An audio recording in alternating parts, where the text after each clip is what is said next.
Hello, everybody, and welcome to Comics News Today. I am Chester C. Busby III, and I'm joined by my panel as usual. And thank you all for being here. And we have some news we have to get to, not only from today, but from yesterday, because we had that amazing interview with the people from White Widow. And that was a lot of fun, but we didn't get to the news yesterday, so we're going to pick up some of that today. But also keep in mind, of course, with all those links down below, check them out and be part of those things, as we always say. And as we get more and more people in here, just keep in mind that hitting that share button and let everybody know what's going on would be good because we do know that YouTube doesn't like to play fair or care. I think it's probably more care than fair. But because notifications rarely go out on time or as they should, which is kind of silly. And I just got a notification from YouTube today, which was quite interesting. They said as of January 1st, which I do believe today is January 10th, but as of January 1st, no longer would they automatically be putting out links to Facebook and Twitter, which is something that you kind of fill in when you're creating the page for the live that you do on that day or that moment. And they're no longer doing that. Now, of course, I always do it on the other side myself anyway, as I ask you to hit the share button because it wasn't like they were doing things very efficiently anyway. But I thought it was very interesting that I got that warning today, and it actually was 10 days ago that it went into effect. How nice. Thank you, YouTube. It was just wonderful. Wonderful, wonderful YouTube. But it's typical stuff, guys. But we do use this platform, and it's we're happy to have it because we're having a lot of fun here. But just keep in mind that those notification things just don't want to work, and then all of a sudden they work perfectly. So I don't know what it is. But hitting that share button is why we keep asking you to do that because we can't rely on YouTube to do it as they should, as they say they would. But it is what it is. But moving on beyond that, I see we got a bunch of people starting to flow in here. It's very, very nice. We have Joshua Hughes and not Joshua Hughes. It's very nice to see you both here at the same time. Are you working off two tablets at the same time there, Joshua? But always happy to see our favorite troll. We also have Ravens better than Starfighter. My name is a fact. Okay, that's great. Hail Raven is also here. I wonder if that's also two tablets. Interesting. Model 3 is in here. He says, good evening. Well, good evening to you, sir. We also have Thundero Theodane, and he is in here saying evening, and I don't know why he's not sitting in here with us, as he should be. We also have Oscliffe Tosspot, and hi all. Almost forgot, and looking forward to the Drawn and Quartered fan edition. Well, you know what? So am I, dude. We always enjoy Drawn and Quartered. It's a lot of fun, not only to see that wonderful art come together, but the great little banter we have going on. And trust that today we will be doing something slightly different as usual. Yesterday we had the pros doing Red Sonja, which was cool. There were some really beautiful pieces that came out if you watch that. Today we'll be sticking to the same classic theme, but I think we'll be doing something slightly different, but we shall see. Derek Tyler is on here, also in here. He says hello. I say hello to you as well. Eric Boyd, howdy one and all, and howdy to you too. Well, let me jump over to the panel. How you doing today, Todd? You feeling good? Feeling happy? Feeling Oh, spry? I'm feeling excellent. I'm doing really good. Oh, that's Thanks a good. lot. That's good to hear, man. And of course, we are also joined by the Denali Lama himself. How you doing, man? Hello. This panel is infinitely much better. No kiwis in No here. Kiwis, yes. And of course, we won't see the Kiwi today because he can't handle actually doing a little bit of work. We know that, of course, he is my co-host on Drone Recorded Fan Edition, and a great co-host he is. But he can't do two in a row because he gets himself little tired wings. So we won't be seeing Booster, of course. And yes, I'm picking on him, and I shall continue to do so. Thank you. Anyway, so do we have any announcements, Denali, we want to get out of the way before we jump into the news? We have Fan Speak this Saturday, meaning no Budding Vision movie night for this upcoming Saturday. We'll have a guest on. We'll just have to confirm and make sure that that guest will be there. But join us that Saturday for our guests. That will be announced once we get confirmation from that. We have the Drawn and Quarter Fan Edition, as you mentioned, tonight, 10 p.m. Eastern, after an hour after the show ends. And then we have this Saturday the comics review, where we talk about what we're reading, things that we think is interesting, and we like to hear from you. Whatever you're reading and what you find interesting, so we can talk about it as well. Yeah, well, So, we'd and if you actually want to join, Yeah, exactly. Yeah. go ahead. We want it's more than just hearing what you want to say. We want you to come on and say it. I think that that show where we talk about the comics we like, positive things, things we are suggesting that we enjoyed, maybe you would too. I think that is the perfect place for one of us fans, because we're all fans, right, to come over and join and give those opinions. I think that's a perfect opportunity for you. And I see that Bill from Argos Creations is in here. Well, hello, sir. P.S. Meltzer as well. Very nice getting a lot of those regular faces. We're always happy to see you guys with us, man. But yeah, excellent. This is one of those odd weeks where Fan Speak is on the Saturday, although it's something that I have to do because of my responsibilities. I actually think it works out really well because some of our guests can't come on a Friday, and a weekend is much easier. So I think it's something we're to keep month to month, whether I have responsibility or not, simply for that purpose. And yeah, I guess we've had a couple of guests that didn't show up, but if you look at the entire run of our show over the past 5, 6 months, we've actually had a really good ratio for most all of our guests, and we've Mhm. had some great ones. I mean, they've all been here. It's only a couple of them, so it's not that bad. It's unfortunate that it kind of came back to back like that, but it is what it is, right? And Right. all we can do is just keep going forward. And to be fair, those things that were missed weren't. One of them could not be helped, and the other one was just simply someone not being responsible. But we won't say which is who or who is what. Nevertheless, uh, Absolutely. yeah. And then remember, next Saturday will be Bunny Vision movie night, and we'll be watching Evil Dead 2. Evil Dead 2 is such a great movie, man. Should we keep it about Bunny Vision? Oh, never mind. We'll talk after. I'm sorry. I was gonna say something, but it doesn't really matter.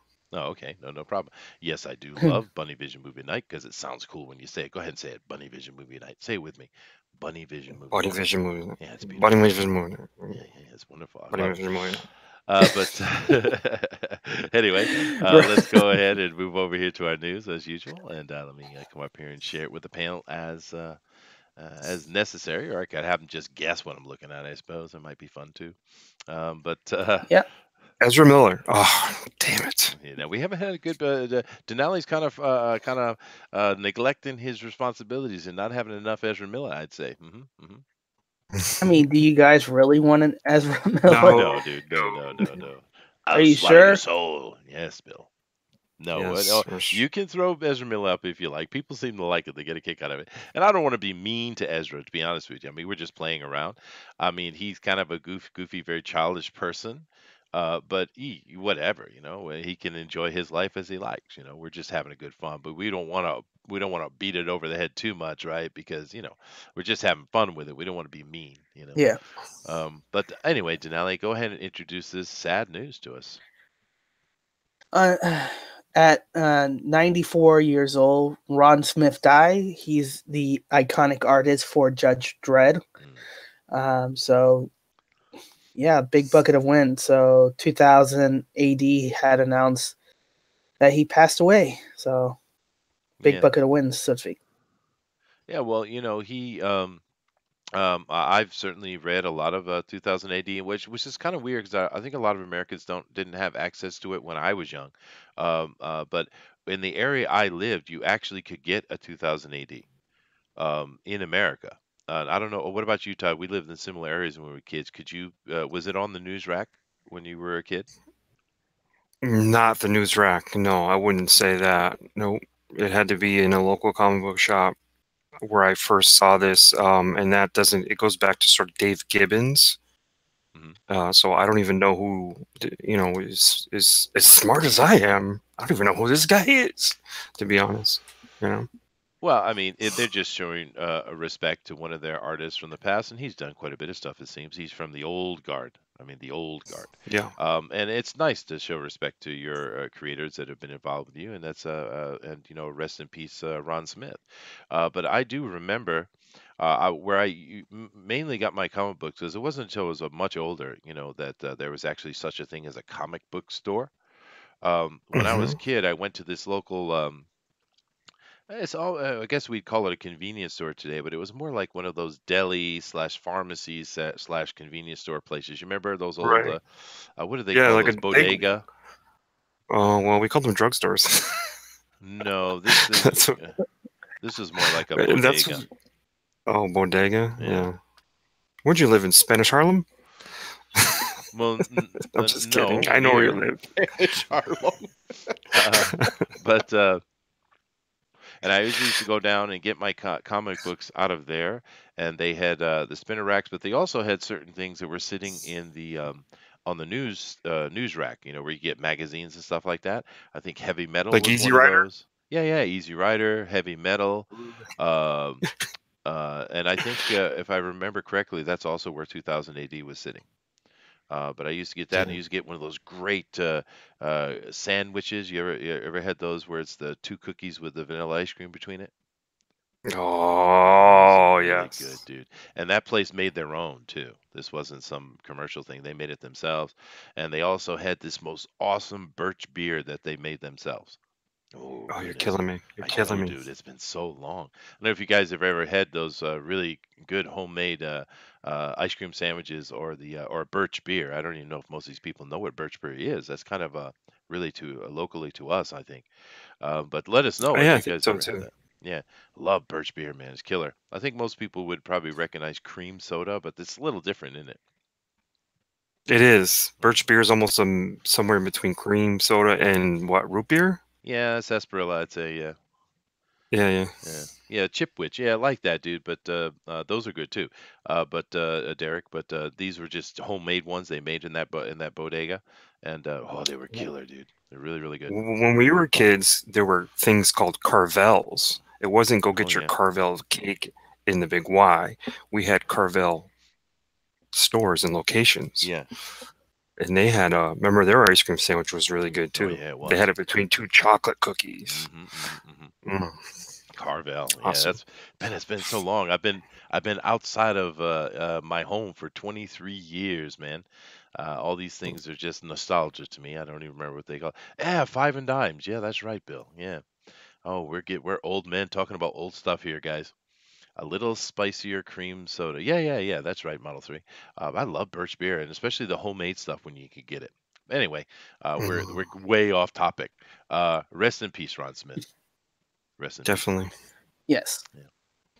All right. Now this right here is, boy, they took a while to announce this, Denali. Yep. So Stanley Memorial Celebration to be held January 30th in Hollywood. Mark Hamill and Kevin Smith will be hosting that memorial celebration. Awesome. And it's interesting you say Mark Hamill. That's interesting. Yep. That's cool. But he's an extremely loved person, and I'm glad that there's going to be a memorial. I'm glad. I hope it'll be televised because we had like for instance Aretha Franklin die, and they had the big televised thing. That was a bit embarrassing for some of the things that happened in it, but oh well. And of course, I remember Michael Jackson had a big one, and I think Prince had. Did Prince have something? I don't remember if No. Prince said something. No, that's too bad. It should have been. But I mean, Stan Lee is an American icon, and I was like, it's been going. He's been had his he died for a while ago, and I'm kind of like, where's the memorial, guys? Where's the TV's coverage? Come on now, it's Stan Lee. So I'm glad to see this is finally happening. Definitely. And just to, you kind of seem surprised Mark Hamill would do it. Mark Hamill is a big comic book fan. You know, he Oh, I'm was, happy he is. yeah, Of course, he's the Joker. He wrote a absolutely. comic book for a while. Did he? Right. I didn't know Yeah. that. Yeah. Called Yeah, he Black did. Pearl or Black Pearl, maybe just Black Pearl. Yeah. That's interesting. I And didn't know that. and he also made a movie / documentary on comic books as well. So he's been pretty open about, enjoying the comic book. He get it, That's one of the reasons why he, he understood Star Wars so about, because he understood where George Lucas was coming from because of He that comic book background. Hmm. he was the first person to do a voice in a game. I'm talking about a big celebrity, of course to us, right? But a big celebrity to do a voice in a game. Do you remember the name of the game? No, although he's done a ton of voice acting. Which game was it? Commander something. Was it Wing Commander? Commander? Wing Yes. Commander. Yeah. Yeah, it Yes. was. Yeah. Yeah. He wasn't just the voice. He actually did the cinematic videos that they did, the live action cinematic Yeah, videos. that's right. That is right. Yeah. Did I just hear a Lord of Thunder? You did. I did. I've been here That's for a awesome, dude. while. Well, dude, I am busy on the other side doing many things and trying to act like I'm not busy by speaking and sounding natural. So I can't see everything at the same time. So thank you for being here. Of course. uh, Of course. yeah, but no, Mark Hamill is a nerd. Yeah, that's right, Nick. And he loves nerd culture. And he is an incredibly talented voice actor. I mean, everyone loves him as Luke Skywalker, of course, and so do I. But I actually respect him more for his voices and particularly the Joker. I mean, he is the quintessential Joker.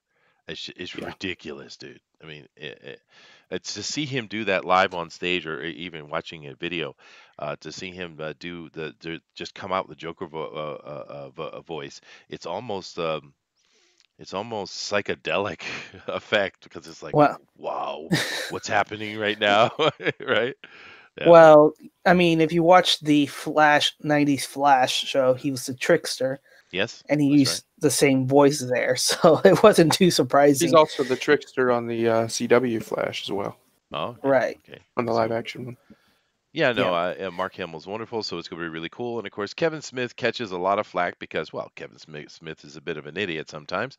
But the one thing you can't say bad about Kevin Smith is that he loves comic books. He loves Stan Lee, and he is a big nerd culture supporter. So having Kevin Smith is absolutely appropriate, and having Mark Hamill is just a cherry on top, I'd say.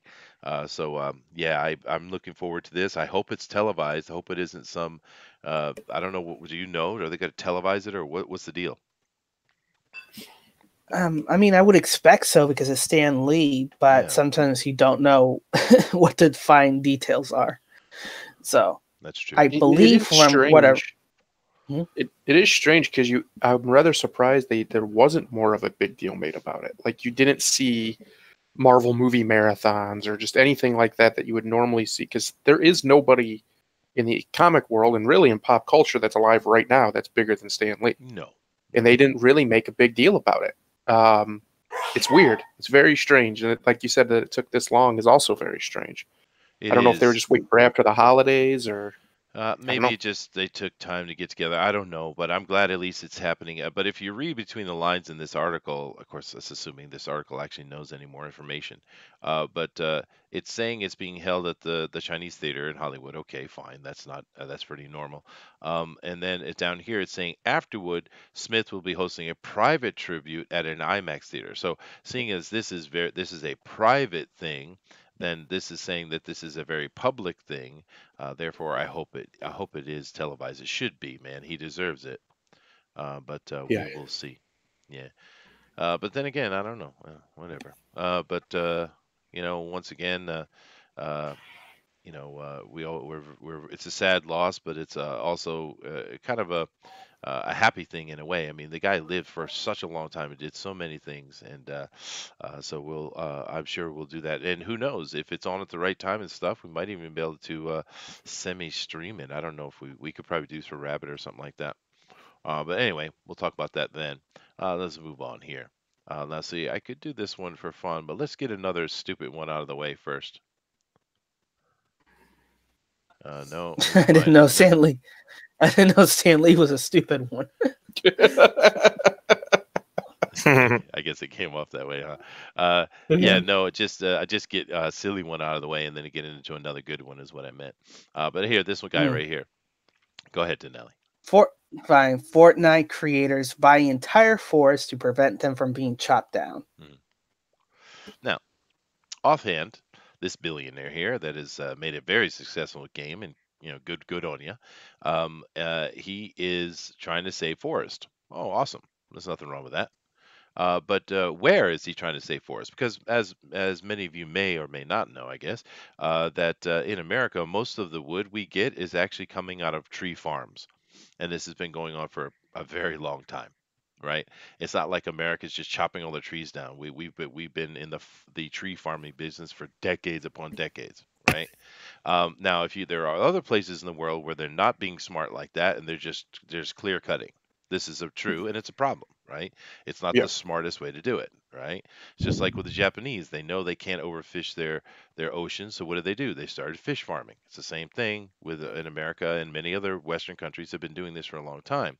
So is he buying with his billions? Is he buying forests in Malaysia or somewhere in Indonesia or places where it's really a problem? Oh no, North, no, no, no, yeah, no, no, no, no, no. no. It's North North Carolina and Carolina, some other. yeah, Yeah, a place that no one is actually cutting trees down, right? Yeah, not a place known for its great lumber. Lumber, no, no, no, no. Now, if you want to go back a few hundred years, well, yeah, okay, fine, but not now. This is all new No. growth. Look at it, Yeah. right? If it's In so fact, silly, dude. America is one of the only countries that actually has gained trees over the last 100 years. We have more trees now than we did 100 years ago, Yep. according to the Forestry Service. Plus, we're very close to being where we're actually at full replacement of our trees.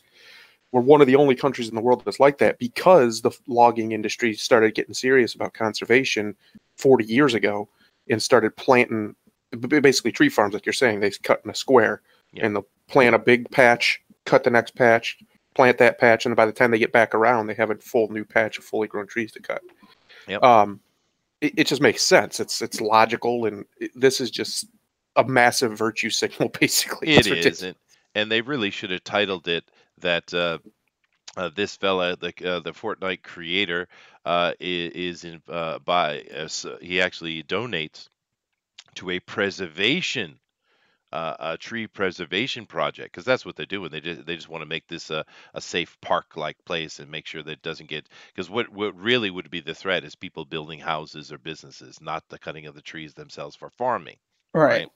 right? But this article is misleading, and as usual, and it's not actually Yeah. what the story is, because this isn't about clear cutting or tree farming. This is about simply just creating a preserve, that's cool too. And if they had gone with that article, it would have been cool. I mean, because it's beautiful. Look at it. It's great. Oh yeah, the Keep it Carolinas natural. are beautiful. Yeah, they are. Carolinas are very beautiful. Oh yeah, Virginia as well. I mean, one of my favorite places on Mhm. the planet is Shenandoah Valley. That place Oh is yeah, just stunning, dude. But I'm just it's saying, gorgeous. I'm getting a laugh out of it because it's just the same old nonsense. Because if you look deeper in the article here, as you see right below, it's talking about they were planning on turning it into a golf course, and and a hotel, and he saved it from it, a spa, and 1,050 homes. So cool. You kept a beautiful piece of land from that happening. That's fine. So why didn't you say that from the beginning instead of trying to make us think like this guy is some amazing tree preserver fighting against tree farmers and such? Whatever. It's just I get it. It gives me a chuckle. Chuckles. In before he builds his own giant mansion in that place he just bought. Probably right. Paul Bunyan is gone. That's why U.S. has no more trees. We have lots of trees actually. Let me see. Money doesn't equal brains. No, it doesn't, dude. But virtue signaling is an addiction, dude. It absolutely is. Let's see if anybody else here. March here is in here, which is always cool. He says, "Ahoy, Nick W." Well, of course. Let me see. Marvel phoned it in as far as the tribute goes. As far as I'm concerned, Stan passing was the final nail in Marvel's coffin from March Hare. Well, to be fair, they did do a little thing with their little black band and black page, and it was all right. But the funny thing for me was DC did a much better tribute in their books to Stan Lee than Marvel did. How is that? Right? Whatever. Go ahead, Denelli. Forget the past. Mhm. Kill it if you have to. Oh, these From CBR, Men in Black International Insidious New Threat Explained. What could it be, Thundero? Probably white people. Probably. I'm sure. I'm sure. Go ahead. So Denelli. so basically the article that I had to read says the threat is about was within it's a mole within that's causing havoc. So this Tessa Thompson's character Molly M, who isn't part of the organization, but knows the in and out of the organization because she's been tracking it for years. And I'm saying, well, Men in Black is supposed to be a secret organization, and they erase any memories of it. How could she do that? But putting that logic aside, we'll just continue on with this premise. Says that there's a mole in your organization, and I can help you. So White Lady Boss O says, okay, let's do this, and I'm going to send you to London because it's international, and you'll hook up with your old buddy Thor, and you'll cause some havoc, and you'll be mansplaining ancient Thor how to do his job because you're a woman. So let's do this and get it on. It should be Woman is in Black. It should be. Oh boy. But the thing is, though, I didn't mind that trailer so much. Although some people hated it, I thought it was okay. And I don't mind what they're doing with this. I think it would have been if you wanted to gender swap, which is what they're doing, which is they've done it with the leader and this Jay character, basically. That's fine. I don't really have a problem with that, especially because the way Men in Black is built, you're not replacing Will Smith. It's just a continued story. But what I think would have been smarter is to had created this character, but hired like an Asian actress, actually, because it just looks like not only you're gender swapping, but you're replacing Will Smith, which is, from what I understand, not what they're doing. This is actually a continued story. This is not just a reboot, as far as I've seen so far. I think it would have been a lot better because it feels that way, and people are going to say that without really researching, I'm sure. But I think it would have been better if they had just gone with like an Asian lady. Right. But whatever. Nick W says White Martians. The only white marshal is Michael Jackson. Oh my goodness gracious. I can't believe you just did that. I can't either, but it's okay. The Dalai Lama has many passes available to him, and he just burned one. Okay. Todd, you got anything to say about this thing that there's a corruption inside the Men in Black, and they have to jump around the world to all the other agencies from other countries and find the problem? What do you think? It sound interesting? Like there's every country has their own little secret agency that fights I guess so. aliens or keep them in line. I guess so. That's a bit much. I don't know if I would go. I mean, I don't know. I don't know if I'd go that far. But that could mean you get like, 007 in Men in Black, or something like that. That's true. You could do a crossover. That's true. Yeah. You could. What do you think? What do you think about this girl here, this actress? Yeah. I don't know. I mean, she did an okay job in Thor. I didn't mind her job. What she did. Yeah, I thought it was fine. I didn't like the character because it was a villain, and they all of a sudden, as they do a lot these days, the villain automatically becomes a hero.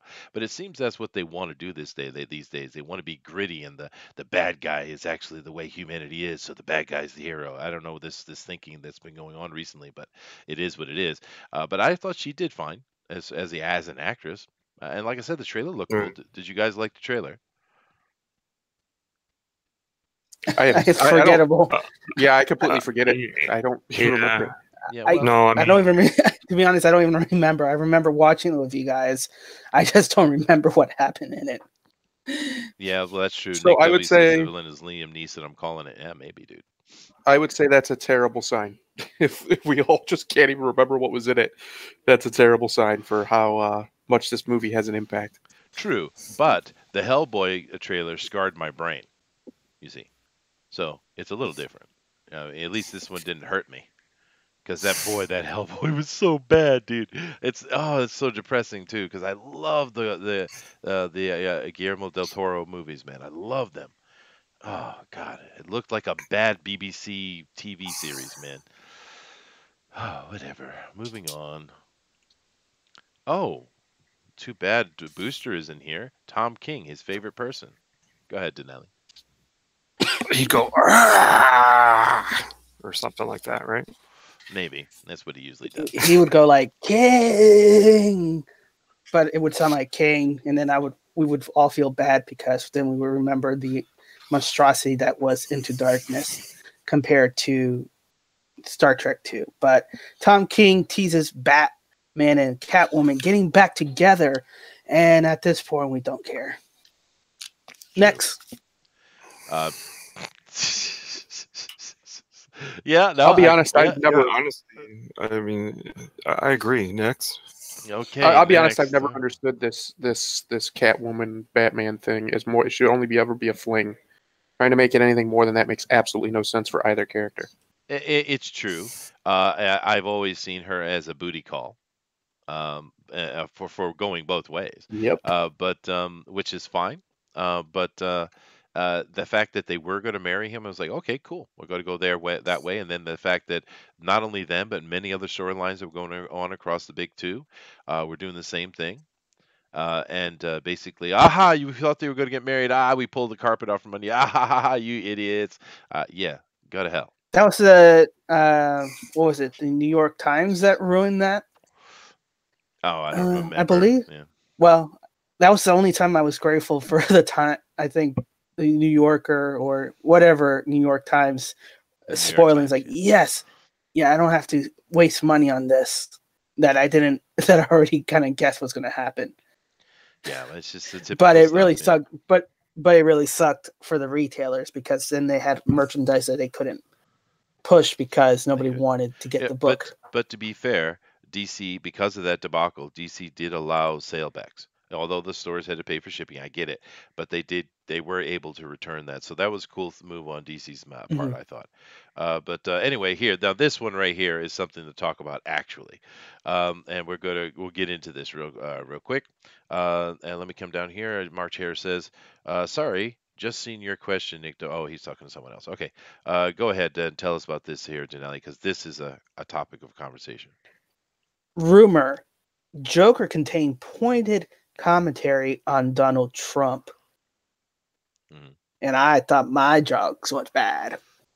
Yeah, well, it's much deeper than that. First of all, what they're doing here is they're telling the Joker's origin story. First of all, don't tell the Joker's origin story. We don't want his origin. That's one of the things that's cool about him. So stop already, right?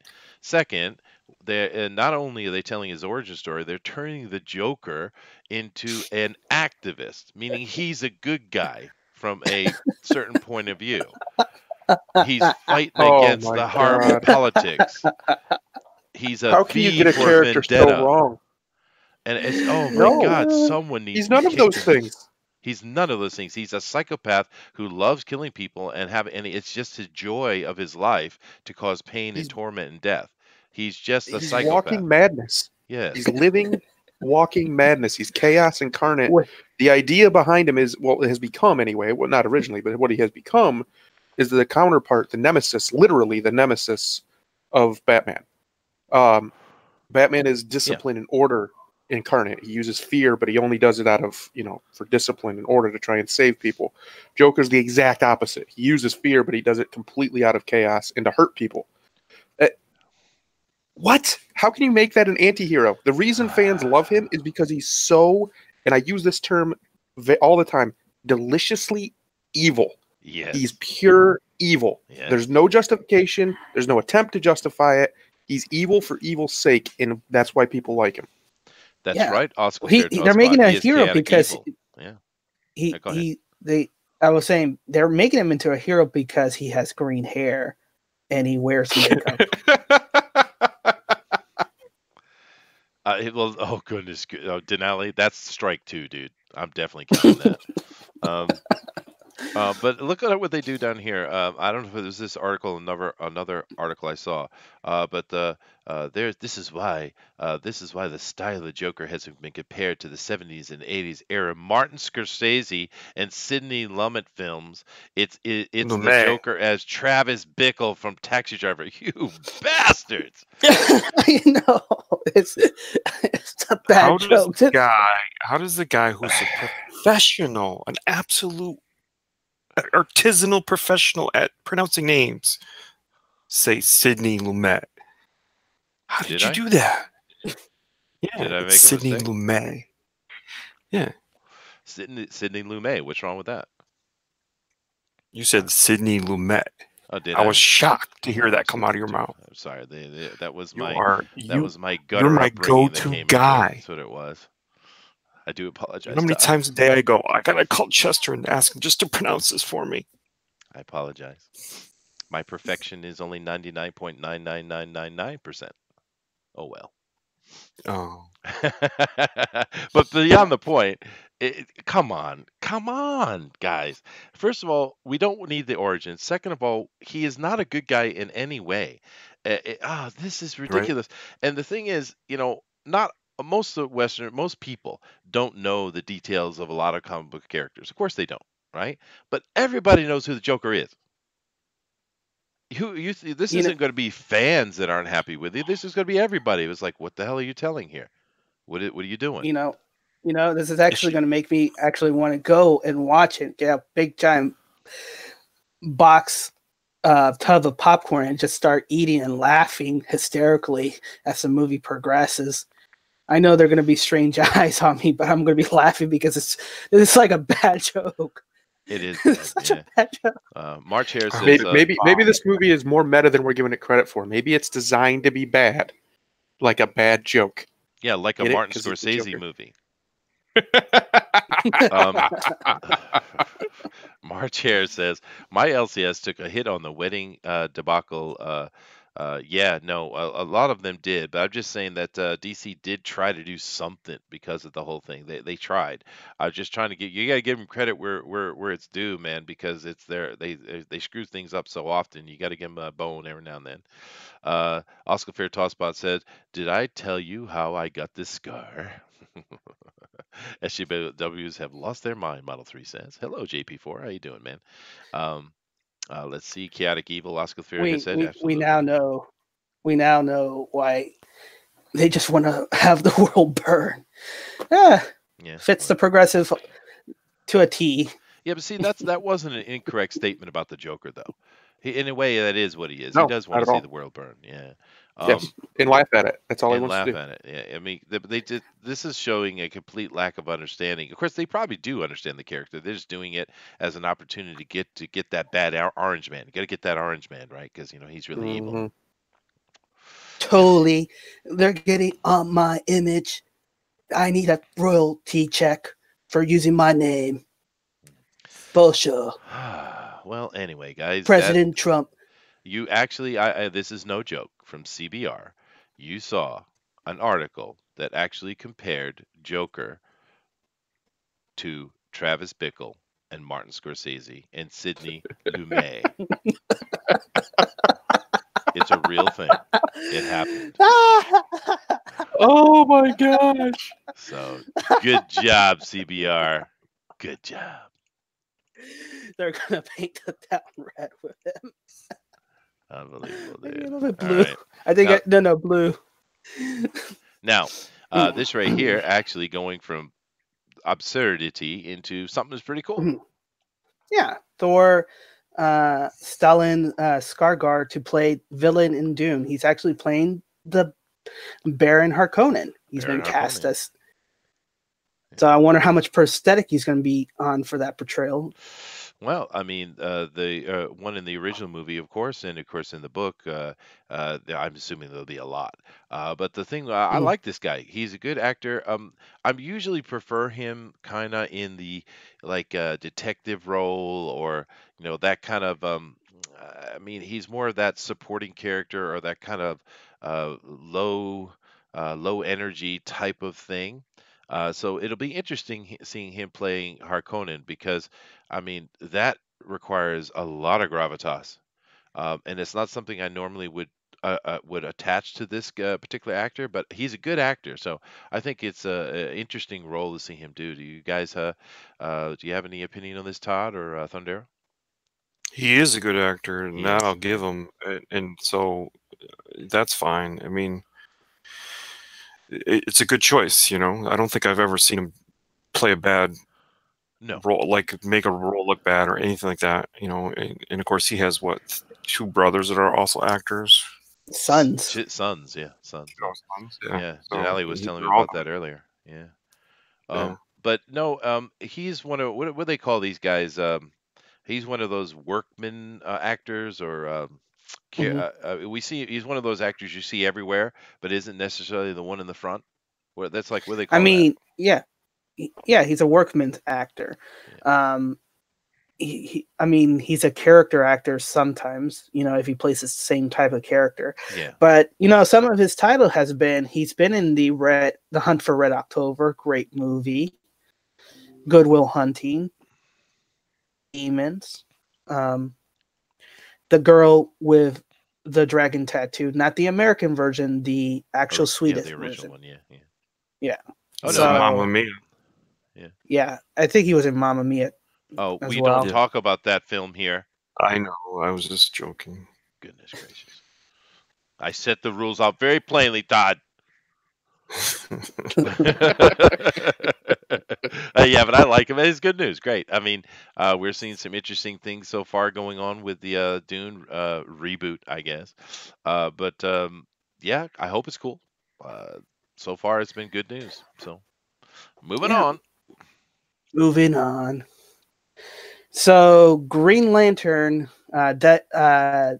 Deadline was interviewing Grant Morrison about his interpretation of Green Lantern and how Hal Jordan is the man left behind, because when he was first created, he came with these set of ideals of being masculine and everything, being a true man, and now being plucked from that time, so to speak, because he's gone to the universe and seen a whole bunch of craziness, and then coming back to Earth and kind of being like, what is this mess that I'm in? I'm kind of above all of this kind of deal.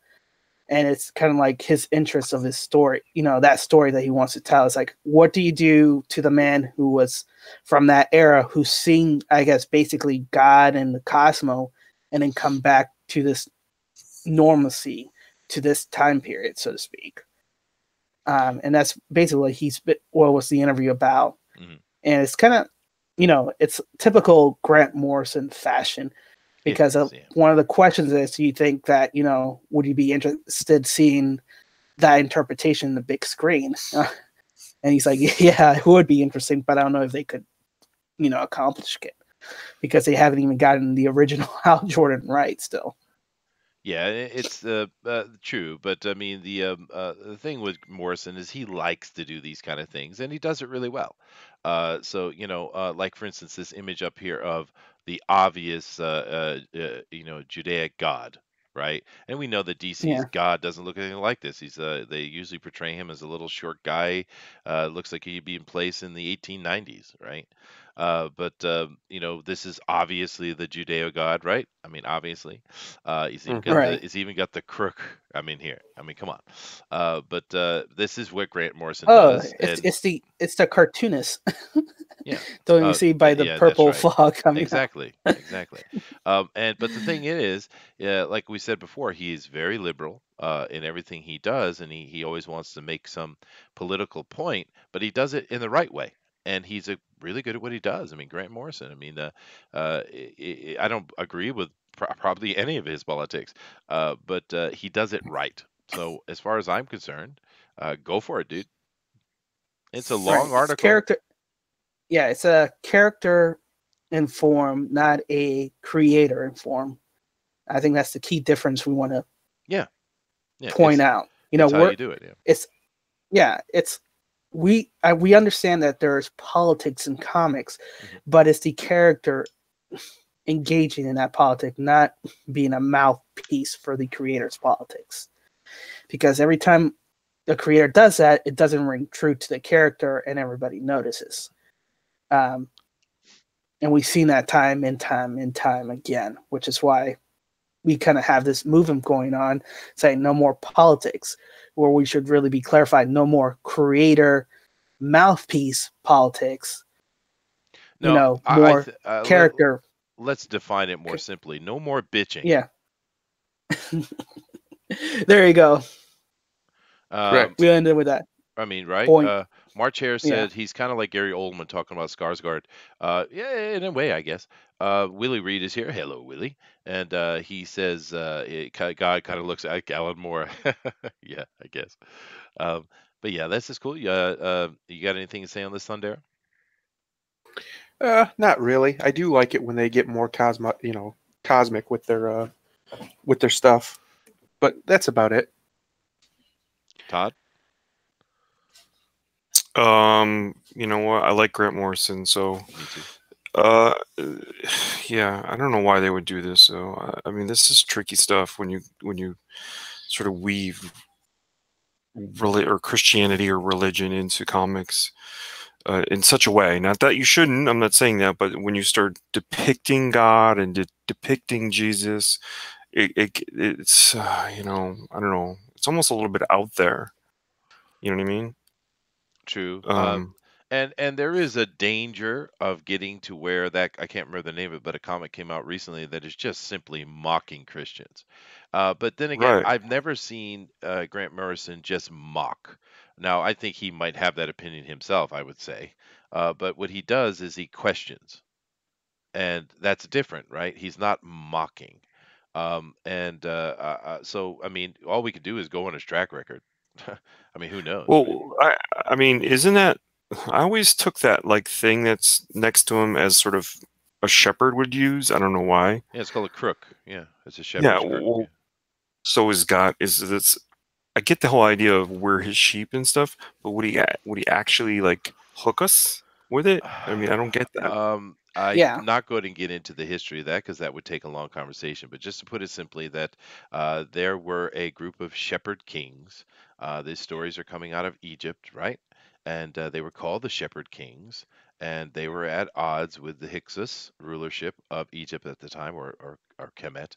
And the crook is coming as their symbol because they literally were very wealthy because of their husbandry and their farming and stuff like that. So that's where the symbol is coming from, as far as the modernity of Christianity or Judaism would see.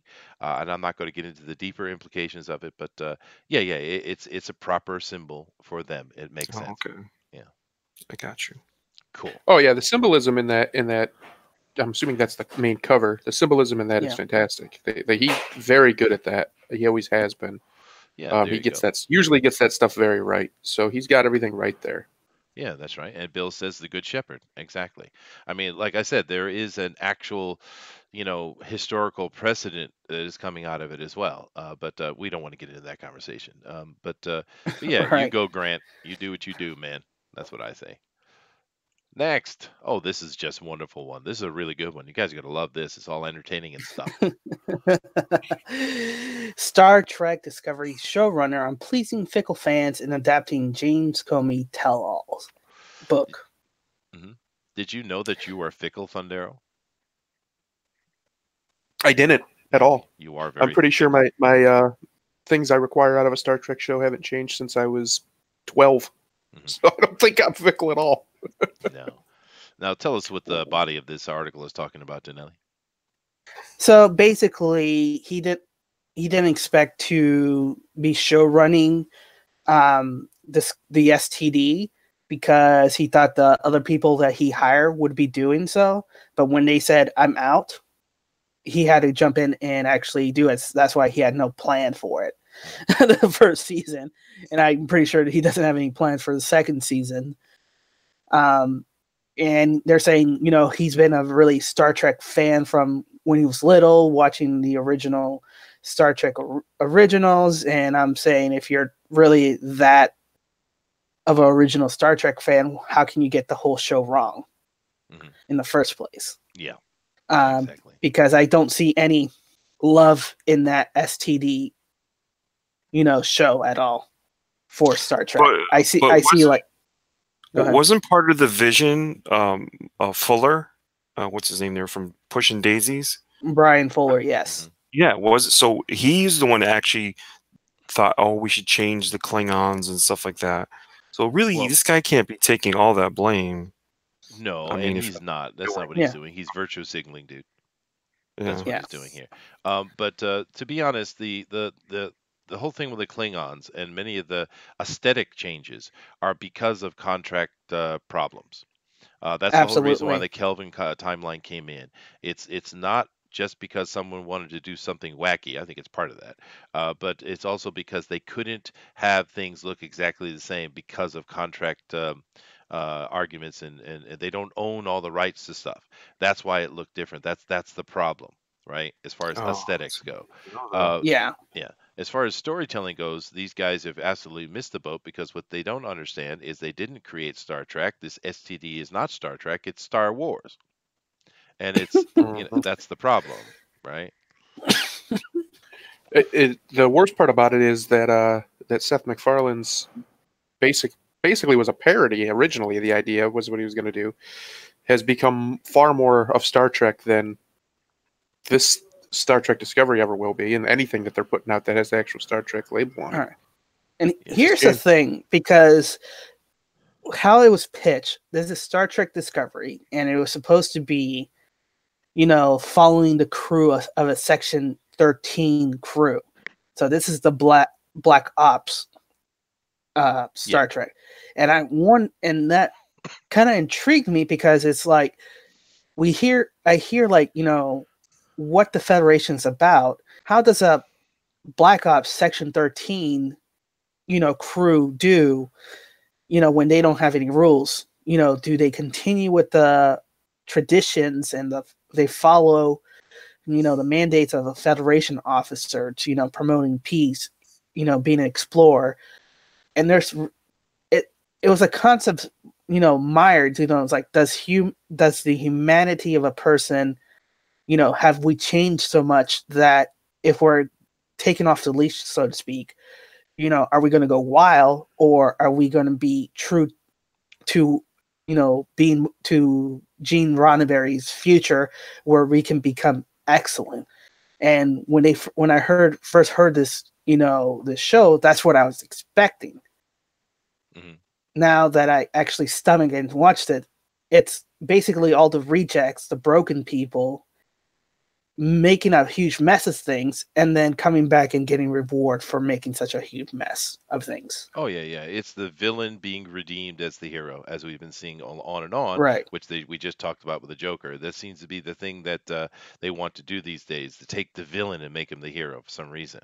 And we could go into the psychology of that if we'd like, but I think that we won't.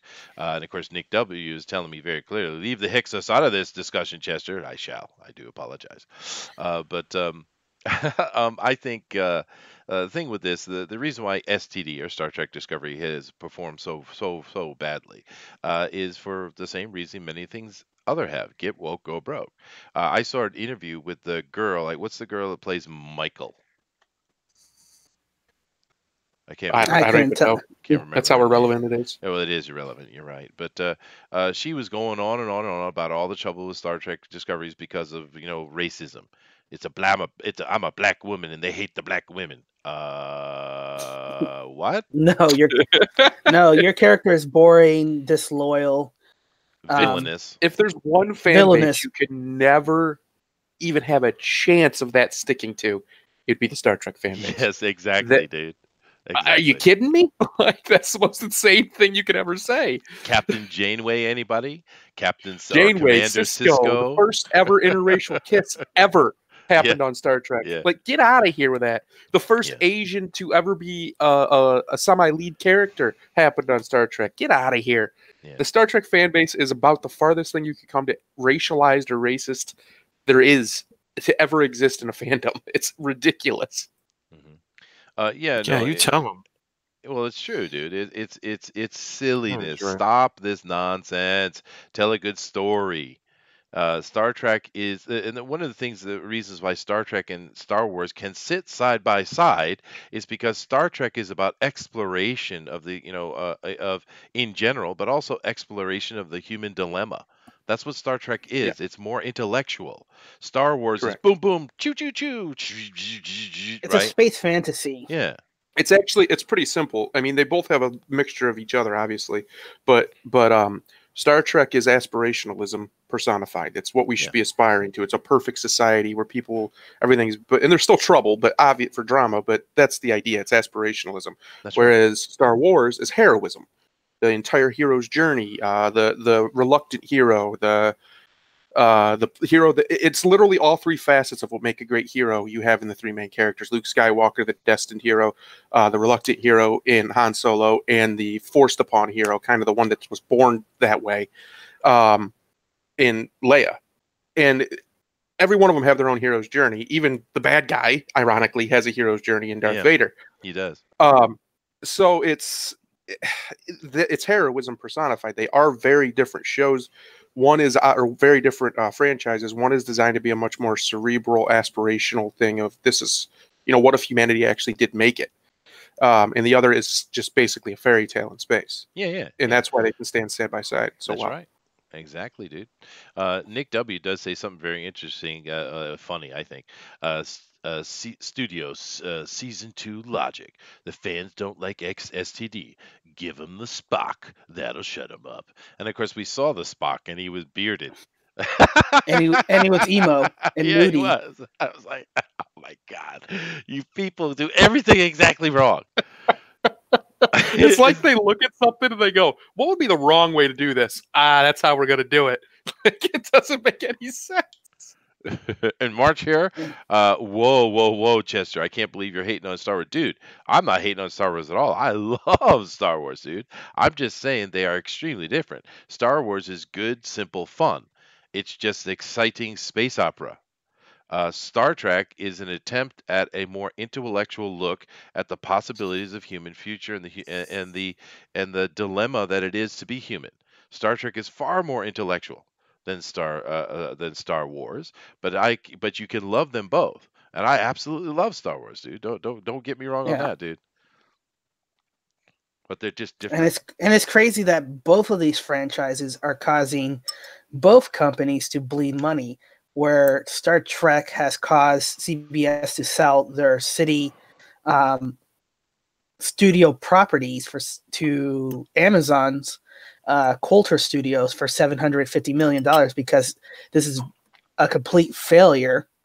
And then you have Disney with Marvel, not Marvel, Disney with Lucasfilm, bleeding, causing them to raise the prices of theme parks.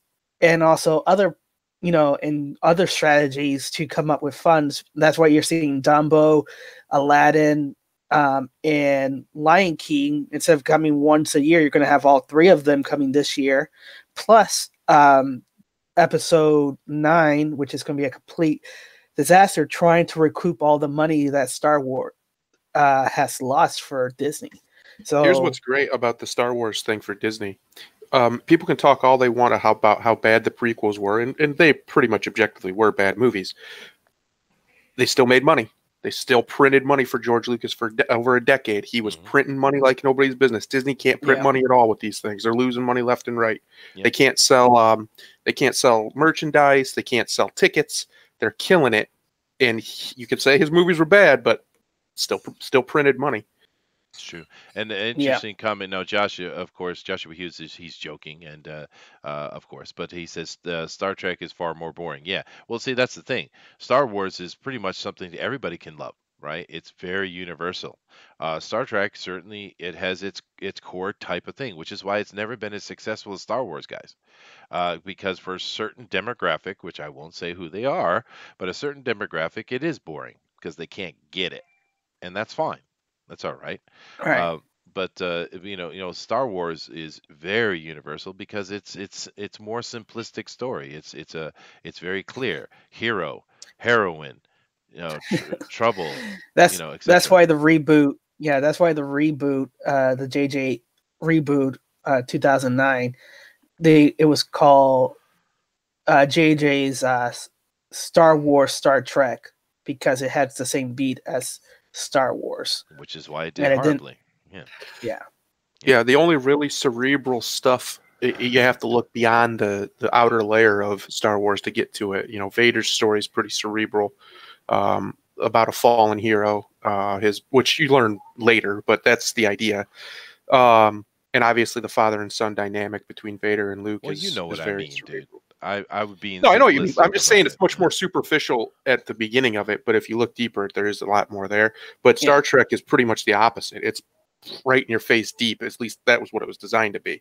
Mhm. And it hasn't been that in a long time, unfortunately. Unfortunately, yeah. Yeah. But let me get through these things real quick because we don't have time for them. This right here article is just John Lasseter has been brought on a Skydance. He's one of the Me Too guys. Which sounds like he actually was actually a little bit inappropriate.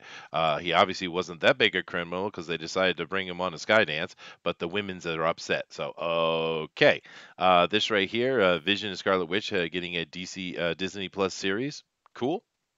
Why not? Being written by Captain Marvel scribe. So that's all you need to know. Well, yeah, we'll see. It could be cool. There's certainly a story to tell there. Now, this one right here, I'll come back to. This right here, of course, this isn't news. We already know this was going to get canceled. So yeah, no more Star Trek, which we were just talking about. So and Disney is to blame though, which I find kind of interesting. Well, But look at the writer. Look at the writer. it's Scott Mendelson. He's our favorite. He thinks he's quirky and cool. Yeah, Scott. He's updated his picture. So He has. hi, Scott. He's closed his mouth. I guess Ethan calling him a mouth breather and one of those soy boy grins. He changed it. Yeah, you're right. But just give us just real quick. Why is Star Wars to blame? Just curious. Because it's Star Trek was not the only game in town, and everybody was looking for Star Wars, so people forgot it wasn't a must-see event for Star Trek. And because of this disastrous second film, which is Into Darkness and then Beyond, nobody cared about Star Trek. And that's basically it. And it's all Disney's fault because they took J.J. Abrams and all that stuff. And, I see. Waka. But here's the real thing. Paramount dropped the ball. They didn't tell a good story. It's really the people that they hire that, oh, wait, that's J.J. Abrams. Never mind. Let's move on. Yeah, no, it's the same stuff. These progressives never take responsibility for their actions. It's always somebody else's fault. It's just on and on and on. But this one I do want to cover. This will be our last story for today. We are going a little over, but that's okay. I want to get this story in because this is, I think, interesting. Go ahead and tell us what this deal is about here, Danelli. Punisher creator Jerry Conway derives police and military who uses the Punisher symbol. Basically, he created the Punisher as a villain because he goes over the line, and he feels that when the police personnel and military personnel who uses the Punisher symbol on their cars or put a patch on their uniform is kind of condoning, a criminal, because the Punisher has no lines. And he's a criminal, so they shouldn't be supporting him. And he feels uncomfortable that, authority figures such as the police, military would be putting a symbol of a criminal on, on their suits, because he's supposed to represent the corruption of the system. Yeah, I guess Batman, the people that wear that symbol too, would fall under the same category, I suppose. But the thing it's interesting. Well, the difference is Batman doesn't kill. Except but he goes now he beyond does the law. Yeah, but he now does kill, so that's a moot point. But now he does. Yeah, he does now. Yeah, you're right. But this is the thing, Mr. Jerry Conway. This shows you have a complete lack of understanding of what it is to be human. It shows you that it shows me that you're some manner of robot from the future, I guess. Because here's the He's thing. Nasser? But no, here's the thing, dude. It's cool. End of conversation. Right? We can make I agree. the same. I actually kind of agree with him in a way. I think if you're being as cerebral as he is about it, then he makes a good point. But they're not doing it because of that. They're just doing it because it's a really cool symbol, and everybody recognizes it when they see it. That's the only reason. And the fact but if it was a cerebral, like really thought out thing, and they were trying to say that we're going to come punish you and we're the punishment, that's not what they're doing. Cops don't have time to think that deeply under their symbology. They just don't. So. No. He's just being dramatic. Let's be honest. He's being silly. He's trying to get attention because understand that most police are former military, and military's job is to kill and murder. That is their job. That's how they are trained. And for them having a Punisher on is perfectly, perfectly appropriate. And many of those guys become cops, and it's just cool, dude. We could make the same argument. Okay, let's be fair here, right? We can make this same argument by flipping it around and saying Superman is a symbol of hope and goodness and yada yada yada. And then when we see people who every sports guy wants to put Superman logo on his arm, tattoo it somewhere on his body, right? And we know we could take any example of those guys who go out and do the most stupid, heinous stuff all the time and say, how dare they have Superman on their arm? Is that a fair argument? No, they put it on their arm because it's cool. It's Superman. Right. Idiot. People put too much thought. They're up their own butt. Let's put it that way. Way too much thought in their stuff. Todd, any opinion on this silliness? No, but I'm surprised this guy, because this guy's a nice guy. You know, if you read his post, or if you're familiar with him, I'm not sure what prompted him to do this. I don't know, because some of these guys get a little bitter. They feel like I'm still at that age where I could still be doing this. Why aren't I able to keep writing this character? So I'm wondering if it comes out of that, because these guys sort of age out of the industry a little bit before they probably should. They're still decent creators. I'm sure his book will be better than the current book, to be honest. So, and then they get, you talk to them and they get a little bit bitter and somewhat jaded about the industry. And so, I don't know. I think, as far as, like you say, it's cool. It is a cool symbol. It's recognizable. Whenever I would see it on like something black, like a black truck or like a Camaro or something like that, I always thought, man, that's ballsy. It's so good that it doesn't look corny. You know what I mean? Because you could do something like, oh, I'll have a Superman symbol on my car, and you'd be like laughed at. Because it's like, dude, you're driving around with a Superman symbol. But if you drive around with this symbol on your black car, to me, you're badass. Yeah, dude. Badass. Get like a Charger with it sitting on the hood. Oh, that's awesome, dude. Oh my God, yes. Yeah. I can only imagine a police car Charger with that symbol on the hood. Oh, just that'd be awesome. Coming right behind you, the lights on. Nick W does make a very fair point, though, here in the chat. He says, Jerry Conway is an old lefty. He wrote Punisher straight up as a villain. He never expected him to become an anti-hero. That's probably fair. Yeah. I wish he would have stayed a villain. In fact, I think he's a fantastic villain and should have stayed that way. But that's another topic for another time. It is. Yeah, and that's a very good point there, and we'll take it out from there. Now, of course, we always want to mention Indicron, and we need to take, I think our next week, we're going to do half and half on our news. We're going to start covering Indicron because we're starting to get some new projects coming in. So we want to get back and start talking about them as usual, but we always want to mention Indicron because it is a sponsor of this show. And, of course, Pixel Trader has been very helpful to us, and he's, of course, part of Fanspeak. And we're very happy with what they're doing. So we're going to get back to this. I think next week we'll start doing more of the half and half shows. Please go and support Indicron if you're not already. It's a very useful tool, not only for the pro, but for the consumer as well. Beyond that, it's been a lot of fun, guys. We've had a really good show, a lot of interaction from you guys, which is what we always want. We just enjoy having a good laugh at a good, just conversation about things. It's not so serious, right? We're just having some fun. Do keep in mind that in a little less than an hour from now, we will be doing the drawn and quartered fan edition right here. So come on back for that. And we're going to have some great artists on today, and we'll have a lot of fun with the little weak-winged Booster, who will be back to co-host, of course. But beyond that, guys, I guess that's pretty much us for today. Anybody have some last comment they want to make before we get out of here? And that would be a no. All right. So, as usual, guys. Well, you brought this up. Like, you brought up this picture. Can you just show a little bit more of it? I mean, I'm wondering why you brought this up. Just to show Indicron. just to show it. Like I said, we Oh, we usually like to sit and talk about the new stuff that's coming out, but of course during the December and January, there's not new stuff because of that much, because you don't want to try to do it during that period because there's no money to be made in it. But now we're starting to see new projects coming up, so we're going to get back to covering the new projects because that's something we do, right? But it's just December and January has been a little light on that, so we've been doing pretty much a whole news show. That's just it, and I just wanted to support Indicron as usual.